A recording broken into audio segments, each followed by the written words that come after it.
This is an ABC News Nightline special investigation. Get out here, code 3. Get out here, code 3. I want you guys out here. Let's go.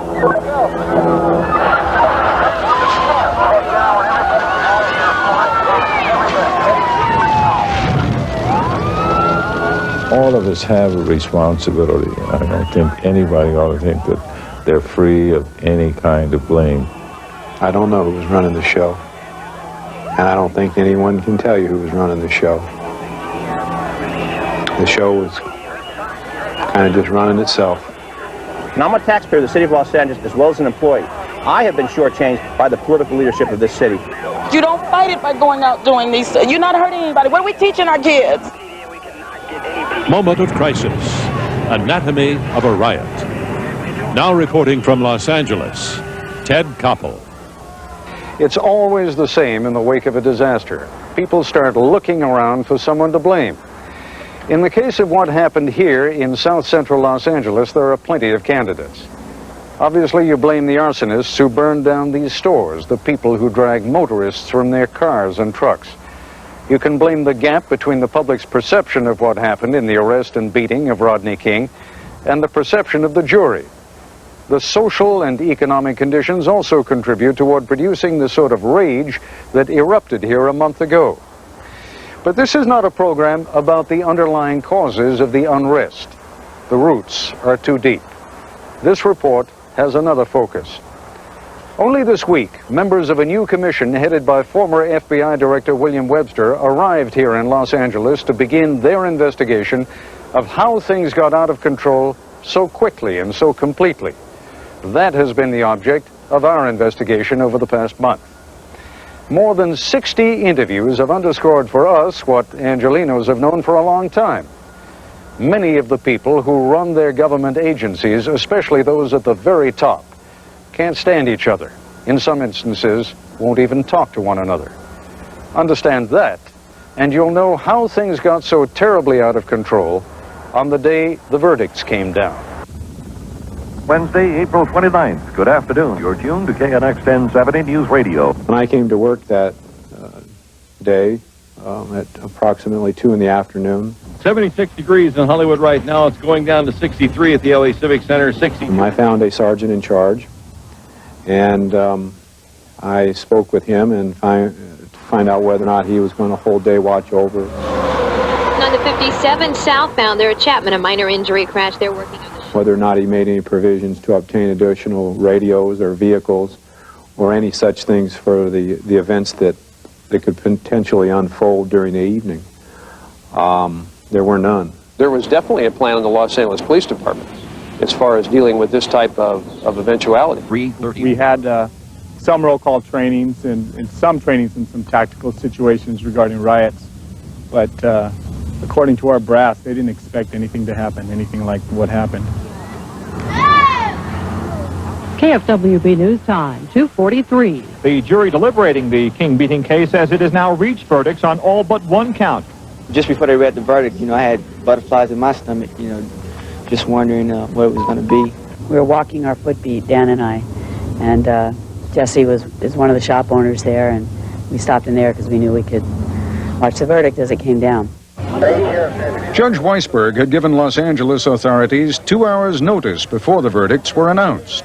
At the courthouse in the Simi Valley, John has been covering the trial from the outset. I see Judge Stanley Weisberg on the bench. Let's cut to the courtroom right now. We, the jury, in the above entitled action, find the defendant, Lawrence M. Powell, not guilty of the crime of assault by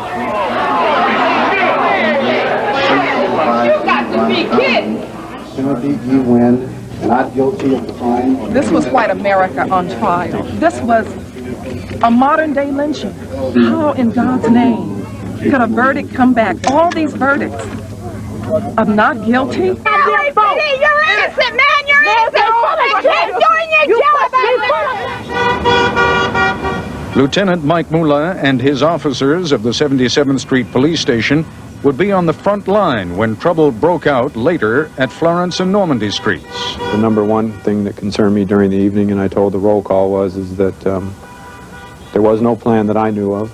I had never seen a plan, and that this was one of the very first days in my 20 years of coming to the police department that I was significantly concerned about my safety and the safety of my officers and the policing of the community before I ever came to work. Now, Eyewitness News at 4. Good afternoon. A lot of people right now are saying it is a shocking development in the Simi Valley. Not guilty, that's what the Los Angeles police officers accused of Rodney King heard just within the hour. An hour after the verdict, one of the defendants, Sergeant Stacy Kuhn, leaves the courtroom. Lawyers had held their clients back, waiting for the crowd outside to disperse.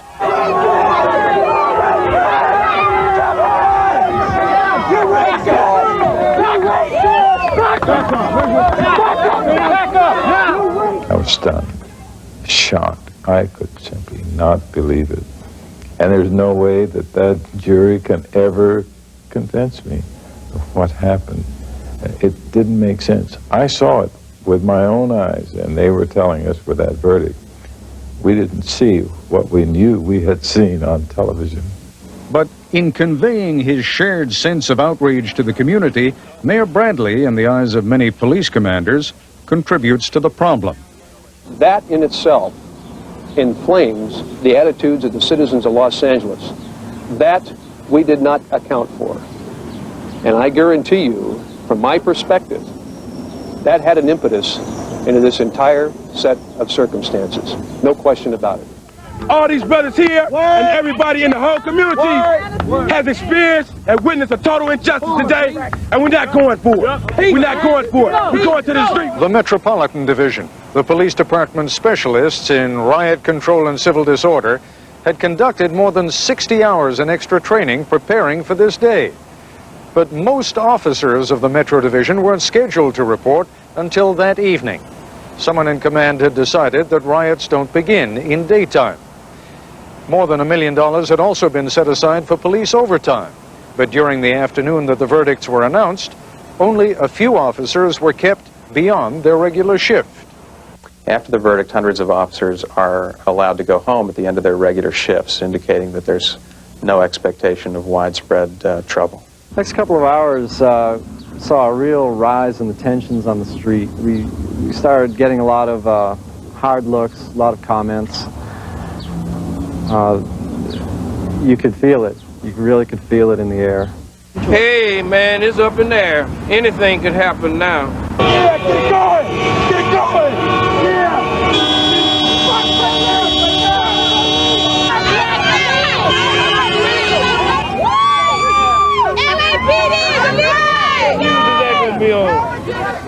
The Los Angeles Police chronology places the first indication of trouble at 4:30. A crime call came in from a local liquor store. A gang member's account fits strikingly with the police record and with the recollections of a news photographer. From my understanding, people went to the store and just decided that they weren't going to pay for what they were getting. They were stopped at the door, and at that point, Mr. Lee's son was hit in the head with a bottle of beer. Over our radio, we heard a unit put out a help call or an assistance call at Florence and Normandy, and that's when Chris and I first drove through that area. I guess Mr. Lee, who was sitting behind the counter, pushed this little panic button, or whatever you want to call it, and that brought the police there in a hurry. 4 police cars went by me, 60 miles an hour, code 3, lights and sirens. I said, now this looks a little more serious. I said, I better follow them.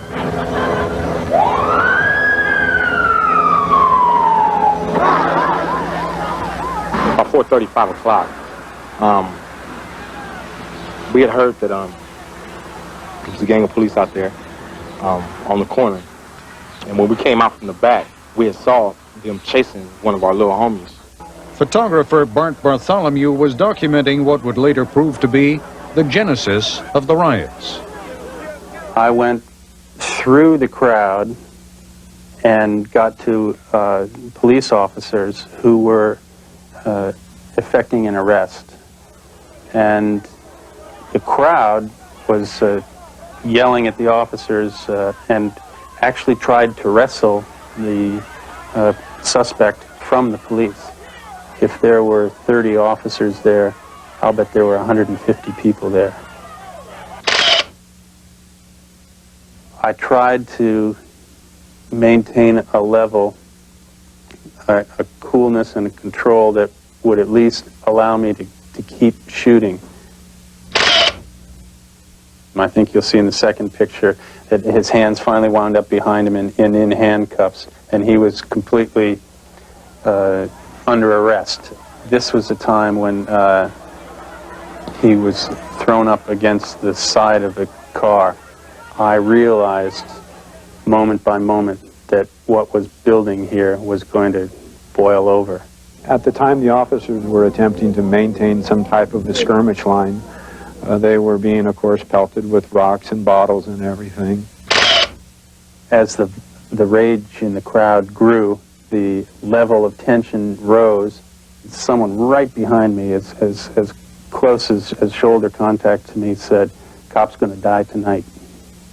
And I heard another voice over on this side that said, "It's Uzi time." I looked at the situation and I made a determination in agreement with the supervisor on scene that it wasn't worth it. An officer went down the police line. He patted everybody on the back and said, "We're out of here, we're out of here, get ready to move." The order to clear the area is given at about 5:45.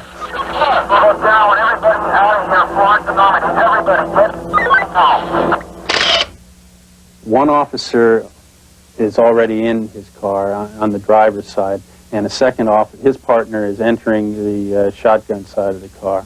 On the right-hand side, we see a female officer running back towards her unit, and it clearly shows the retreat in motion. The crowd was very empowered by this.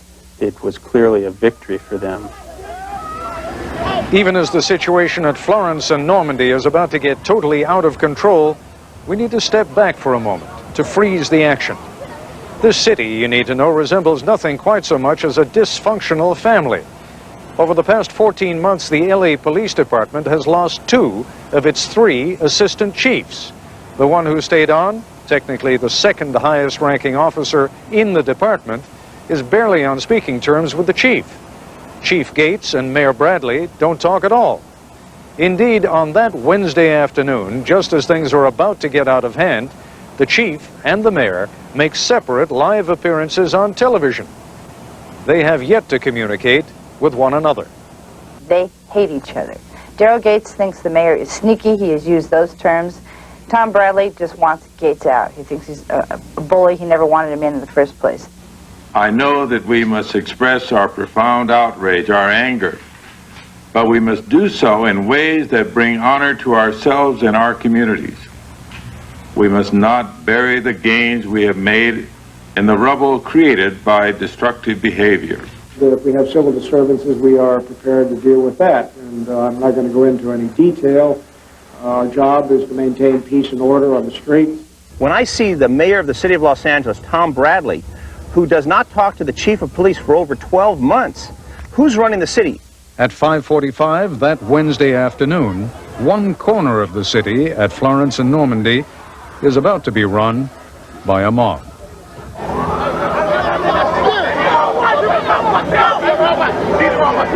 When the crowd had seen the police retreat, they had no one upon whom to focus their rage, and it turned to me.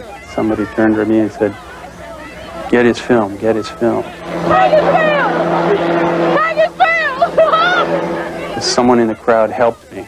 He just felt like a middle linebacker on my right flank.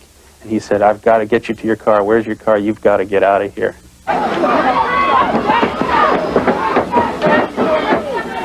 Somebody jumped on the hood, started kicking the windshield. Big crack came across the front of the windshield. Then the doors flung open, and my cameras just disappeared. They just looted my car. Bartholomew is struck in the face by a rock, but still manages to drive off. It's only when he looks into the rear-view mirror that he realizes the damage. It looked like a pineapple on the side of my face. it scared me into a belief that, hey, I might be really injured here. I better get some help. A few blocks away, Bartholomew is able to catch up with the police, who are regrouping under the command of Lieutenant Moulin. I could see that the poor man had damn near been beaten unconscious. He had a contusion or something on the side of his face that was as big as a grapefruit. And Moulin looked at me and said, yes, you do need a doctor. He said, I'm going to get you one, and you sit down right here. I told him I would not leave the area, that I did not take him in his car with me. I realized that there was still a roll of film in the car. And he says, if I go unconscious, I want you to make sure the New York Times gets these. And I said, I will. I didn't realize this until after it had happened, even maybe a day later, that the position in which I put myself really became ground zero. It was the flash point. I met with Captain Jefferson for the, I believe this is the 4th time now. And I told him real bluntly that the riots have started.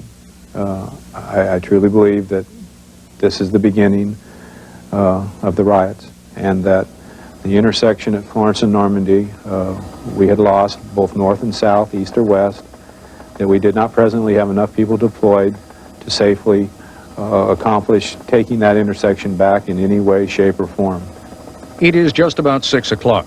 Tom Bradley and Daryl Gates have yet to talk. Indeed, the police chief is getting ready to leave his headquarters at Parker Center to attend a political fundraiser.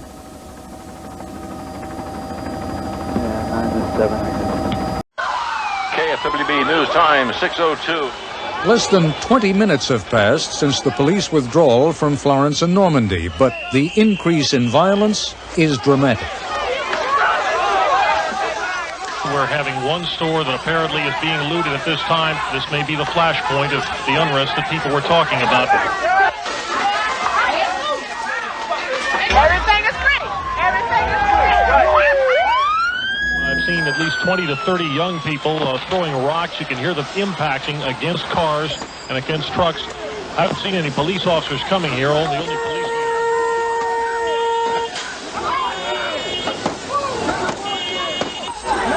In America, not for the blacks.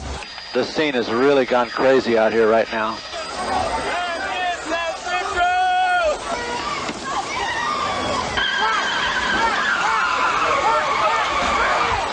I've taken about 7 hits from bricks, bottles, and other debris in the last 45 seconds. The phrase that some people said is quite accurate. If you're white, you don't belong here tonight. Get out of here as fast as you can. Save yourself. Officers Lisa Phillips and Dan Nee, who had been ordered out of the area, monitor a radio message. A woman is trapped in her car, unconscious. Dan and I looked at each other and said, let's go. We have to go. We can't leave this woman in her car getting killed. And we saw probably about 30 people around the car, just pummeling the vehicle with sticks and rocks, bottles. We devised a plan that Dan would go to the vehicle and try and get the woman out, and I would try and fend off the crowd as best I could. I had my gun out, and I was sort of doing circles around Dan and around our vehicle. Well, I knew Lisa would be watching my back, so I just turned my back in the crowd and picked her up. We got back in the car. We were just being pummeled. It felt like rain on the roof. It was just a constant drumming of rocks and bottles hitting the car. And the rear window blew out, showering everybody with glass. And we got out of there. At 6:18, officers of the 77th Police Station are ordered to regroup some 2 miles away at a bus depot, which has been designated as their temporary command center.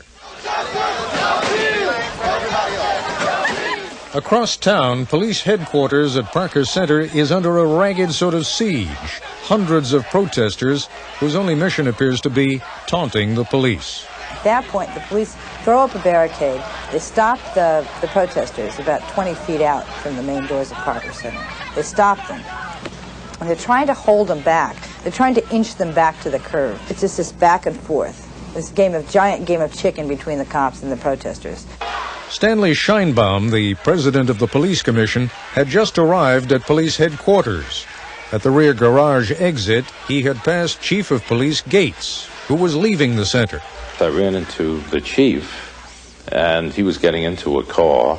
There was I going down there to find out what was going on. And I asked him where he was going, somewhat surprised that he was leaving, although he could have been going to some command post out in the field for all I knew. And he didn't answer my question. He made some remark about I have something to do. I didn't believe it when I heard it. I didn't believe it. I thought that he was someplace taking charge someplace. So, yes, it was a shock to me to find that he was at a fundraiser. It's 6:30. The protest at police headquarters is turning violent. Chief Gates has left Parker Center on his way to Brentwood, where he'll attend a political fundraiser to fight Proposition F, legislation which would give the mayor more power over the police chief. Why on that Wednesday afternoon, early evening, about 6:30, just as things looked as though they were beginning to get a little bit out of hand, was it so important for you to go after that fundraiser? Well, Ted, it was not important, but let me just say that we had not received in my office any reports of anything serious that we did not believe we could not handle. We'd already set up our emergency operations center. That was in operation. I'd appointed field commanders. Everything was in operation. We believed our deployment was good. I felt very comfortable in what was taking place at that particular time. But to answer your question very directly, there is no good reason for my attending that group. I don't know. I don't know who was running the show. And I don't think anyone can tell you who was running the show. The show was kind of just running itself. It's 6:43 at Florence and Normandy. I seen a guy off like the southwest corner there jumping on two cars, and then I realized something was wrong, so I tried to get out of the way, but it was too late. Yeah, I really don't know what I was thinking. I just wanted to get out of there, but every time I tried to get up, they would knock me back down.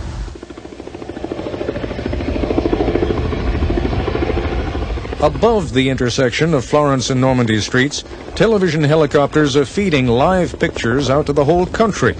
The nation is wired to that intersection and to what is about to happen. And there's no police presence down here. They will not enter the area. This is attempted murder. Tell LAPD to shut Florence Boulevard down and Normandy. UPI reporter Bob Brill phones in a live report on the Reginald Denny beating. The man is up now. His clothes are torn. He's still bleeding all over the place. He's trying to get back into his truck. He is getting back into his truck. He's trying to get out, trying to drive through this intersection now. I hope he has enough power to, on his own, to just get out of the area. I'm a news reporter. But then, abruptly, Brill himself comes under attack. Something. Can't tell. Oh, God! No! No, God, no! Whoever it was then started kicking me in the face and stomping on my head. Probably about, I don't remember any more than a half dozen blows. I don't remember exactly how many there were, but it seemed like about that many. All the time they were saying, get the hell out of here. We want you out of here. Tens of millions of people across the country are mesmerized by what is happening in and around that crossroad of South Central Los Angeles. It is television at its most riveting and horrifying. But live TV also becomes the carrier of a virus. At one and the same time, television conveys the fever of street violence and the impotence of the police. The beatings, the looting, the arson spread. Ironically, during these critical moments, television does not reach Mayor Bradley, who was at the First AME Church, or Chief Gates, who was en route to that fundraiser, or 12 of the department's 18 police captains who were racing back from a training seminar in Ventura, some 65 miles away. Nor is there a television at that municipal bus depot, which is now the temporary command center for the officers of the 77th Street Police Station. No TV and very limited communications. The phones are locked and can only be used to accept incoming calls. Chief Gates will later focus on that scene as an isolated and brief aberration. all of our 77th Street units were pulled out of the field, taken to a command post at 54th and Van Ness, and then not released, redeployed into the field. And that occurred at 6:16. That's when they were ordered there. So from that period till about 6:51, we did not put any units in the 77th Street area. That's a mistake. And why that mistake took place, I have not yet obtained a good answer. Officers on the scene, though, recall a breakdown that seemed to extend far up the command structure and well beyond 35 minutes. The actual police officers and field supervisors had no clue what we were doing. We were just waiting for instructions, and we weren't getting the instructions. And so we just continued to wait, and it wasn't until two and a half hours later until we got instructions what to do. We just sat and we sat and we sat, and in the meantime, we were hearing radio calls coming out, boom, boom, boom, of major trouble. People getting beaten, people getting robbed, buildings burning, looting. I mean, it was just crazy. It was just frustrating for us to sit there, and we could see fires going along all around us, and we were listening to the radio, and we could hear, you know, Florence and Normandy any time the police are going to show up, but we were told not to respond. Why wasn't there a list of priorities that could have been foreseen? Why wasn't there a plan to save the economic heart of our division? Why wasn't there a plan to go to the surplus stores where the guns and ammunition are? There was nothing. If there was a plan, it wasn't put into effect.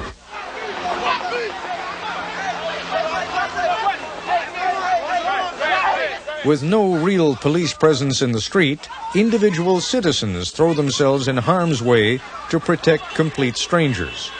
The Reverend Benny Newton sees truck driver Fidel Lopez being beaten. Home video cameras are rolling. They were attacking anybody that wasn't black. He ran across the street, and they caught him. And when they caught him, they began to kick him and hit him and beat him with sticks. And all along I was trying to stop them, and they would not stop. And he groaned and rolled over, and he literally stopped breathing. And at that time when I saw that, I threw my body across him to protect him from hitting him anymore. I says, no more, this is enough.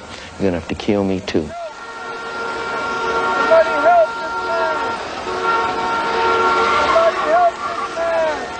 I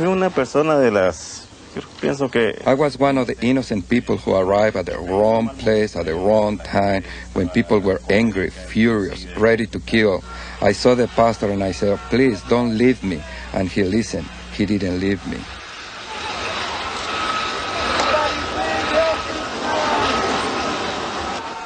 Raul Aguilar was attacked while he pushed his broken-down van along Florence Avenue. Watching from their front porch were James and Barbara Henry.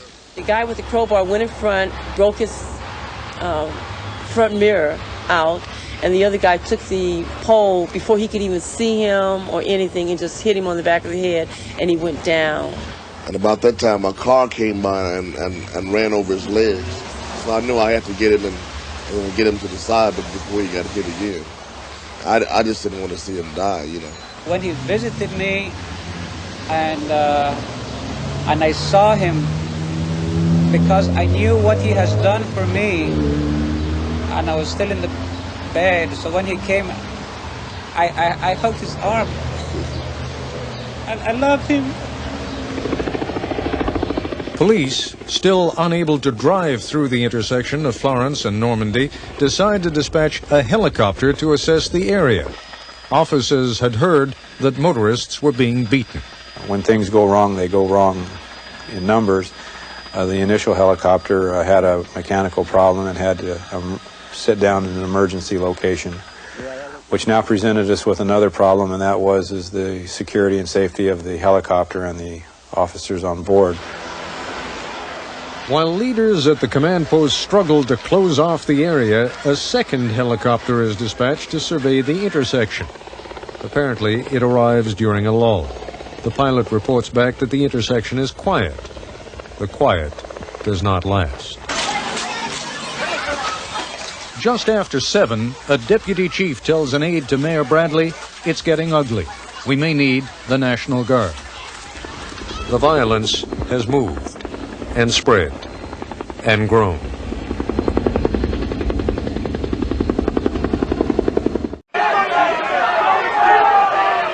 It's after dark, and things are getting ugly at Parker Center, police headquarters. No justice, no peace. No justice, no peace. What it seemed like is that, like, for the first several hours, like no one was in charge. I think the mayor thought, because he is African American, that there would never be a race riot here again, that he would be able to control it.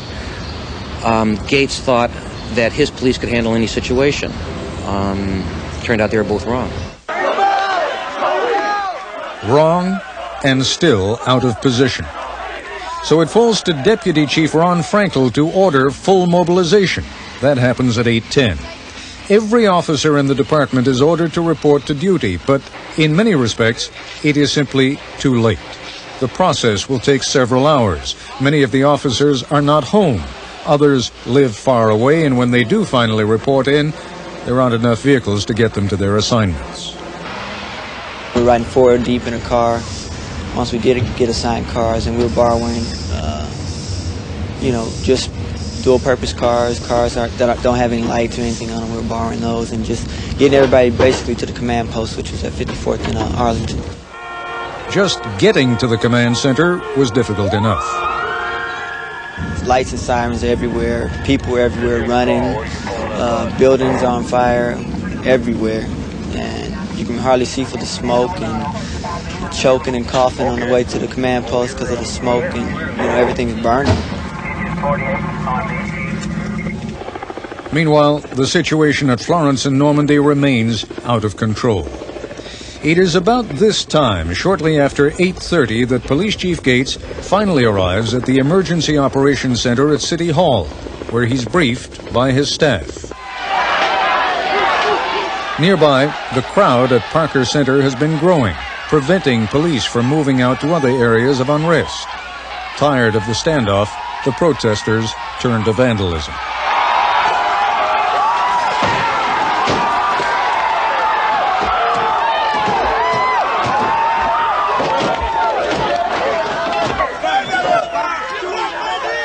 The crowd begins to fan out, leaving a wave of destruction in its wake as it moves to nearby city buildings. The mayor and the chief still have not spoken. At 8:45, Mayor Bradley, who can see what is happening outside City Hall, calls Governor Pete Wilson and requests help from the National Guard. Technically, legally, the mayor is within his rights making the request, but normally such a request would only come after consultation with the chief of police. What might have been controllable a few hours ago is now exploding into sheer anarchy.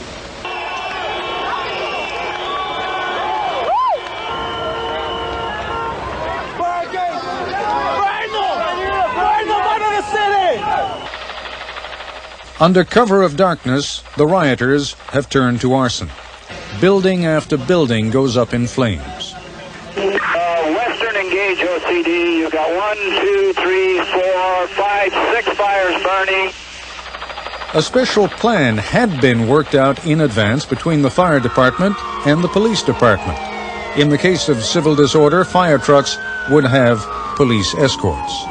That plan falls apart. OCD from engine 14 at 51st and Avalon. We need PD here. Firemen need help. We're working on PD, and we cannot get any PD for you. We have an injured fireman, and we still have no PD at Adams and Hobart. Light Force 50. Light Force 50 needs help. We've got shots fired. Light Force 50, roger. We're working on PD right now for you. If it gets bad, just pull out. Oh, we got gunshot. I now have fire chiefs that are running around literally infuriated, yelling and screaming that they can't get to the fires, they can't get to the calls because they don't have police escorts. OTD from Test, Light Force 35, 31st and Western. We have a fireman shot. We need help immediately. We were on Vermont Boulevard there, and it's kind of like on Beirut Avenue. Fire Captain Carl Butler turned from the fire at one point to face a gang member pointing an AK-47 at his head. He's a madman. This is his night. I remember his eyes. I remember the muzzle of the assault rifle that he had. I kept expecting that gun to go off. It was, if he killed me, he was going to kill my crew. Having gone in without a police escort, they decided to abandon their truck. We went into a Latino household and kind of forced our way in, but anyway, we barricaded ourselves in there for about 45 minutes until the SWAT team came and rescued us. What surprises many is how the zone of fire and destruction spreads throughout Los Angeles, to Hollywood and other more affluent areas. So now you have a situation where you don't have a singular flashpoint, you have multiple flashpoints that are occurring all over, and they're occurring almost simultaneously. Communication, any kind of communication, is at a premium that night. It is almost impossible to get through to any law enforcement agency. The 911 emergency phone lines are clogged to the point of paralysis. Communications was horrible that night. You couldn't call your next door neighbor. It was very difficult to get through to 911 or any other agency. The dominoes are starting to fall. Lack of communication at the top, clogged communication throughout the system. Street violence, looting, arson. Finally, at 10 p.m., top city officials are brought together on a conference call, initiated by the governor, Pete Wilson. He, Mayor Bradley, Los Angeles County Sheriff Sherman Block, and Chief Gates, among others, reviewed the need for sending in the National Guard. It is the governor's recollection that the law enforcement representatives on the call, Chief Gates and Sherman Block, initially expressed some skepticism about the need for the National Guard. By the end of the call, as Mayor Bradley remembers it, that skepticism had been resolved. When the governor asked, how many troops do you need? I said 2,000. The chief was silent. He didn't say anything. Around 11 p.m., 8 hours after the verdict, some sort of unified response becomes discernible. We believe that the situation is now simmering down, pretty much under control, and the governor has assisted us with a declaration of emergency so that in the event further assistance is needed, it will be able to respond very quickly. We have made available some 2,000 National Guardsmen. They are on standby, prepared to move. At 12:15, Mayor Bradley signs an order putting the city under curfew. The National Guard is dispatched to Los Angeles, but they will not be deployed on the streets until Thursday afternoon. Looters are now being arrested. Throughout the early hours of the riot, police had been inhibited about arresting suspects. No transportation, no place to process them, no place to keep them. That's changing. And Chief Gates is on the street again. He is guardedly optimistic. Even that, it turns out, is premature. We're, I think, slowly getting in control. As you can see, we're out in force, and the officers are beginning to make arrests more and more, and I think we will begin to impress upon the people in this area that we mean business, that this has got to stop, and so I believe that we'll bring it under control in not too distant future. It was real simple. White folk, we tired of this. We ain't taking it no more. It ain't over till we say it's over. The man is right. It's not over. Not by a long shot.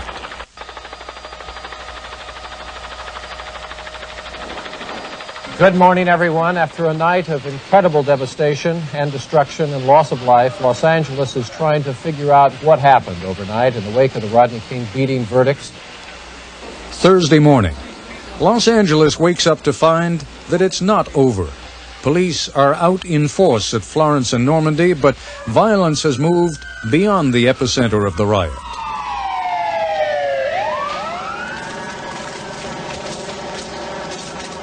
What no one expected was that the rioting would continue during daylight hours. In fact, it gets worse.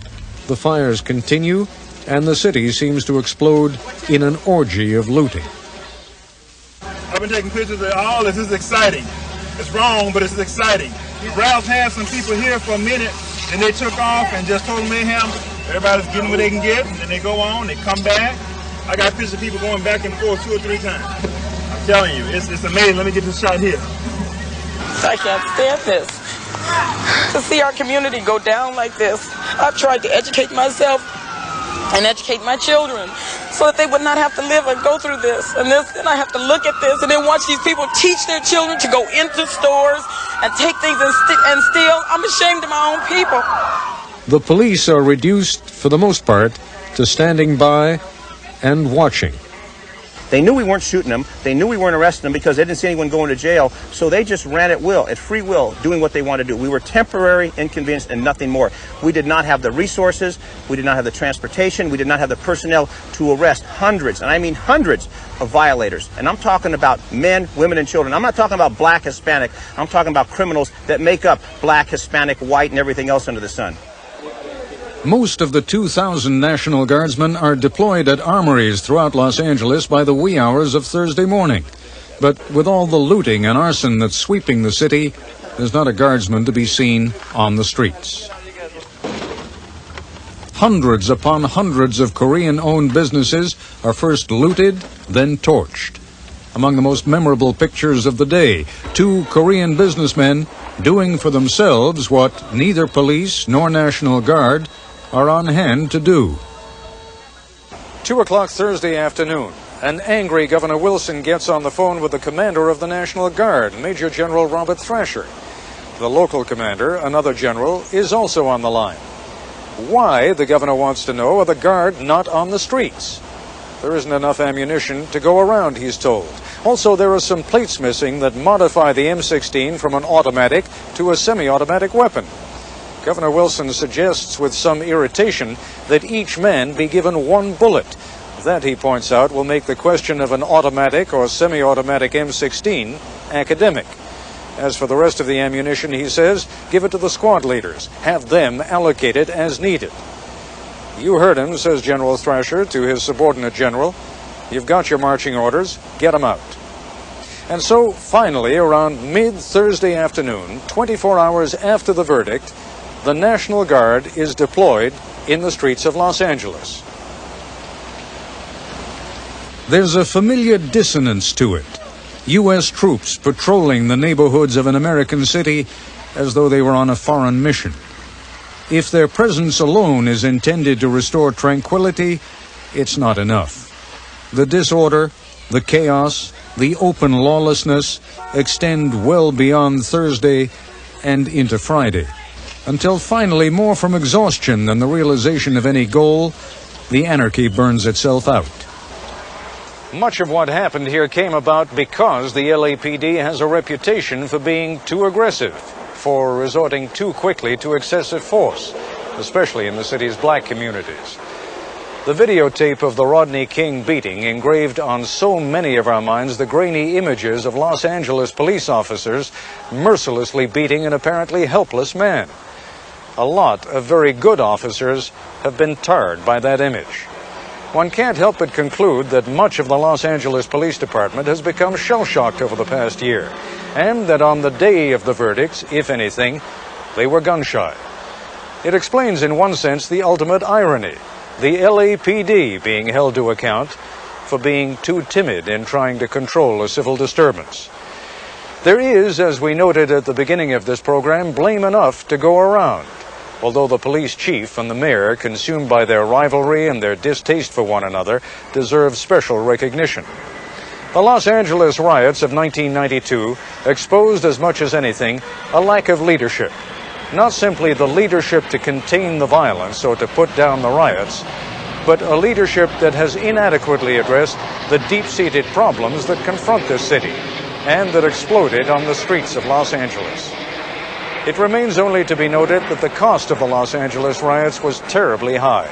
60 dead now, 2,383 injured, 25,000 jobs temporarily lost, $735 million in damage. And worst of all, no reason to believe that it couldn't happen again.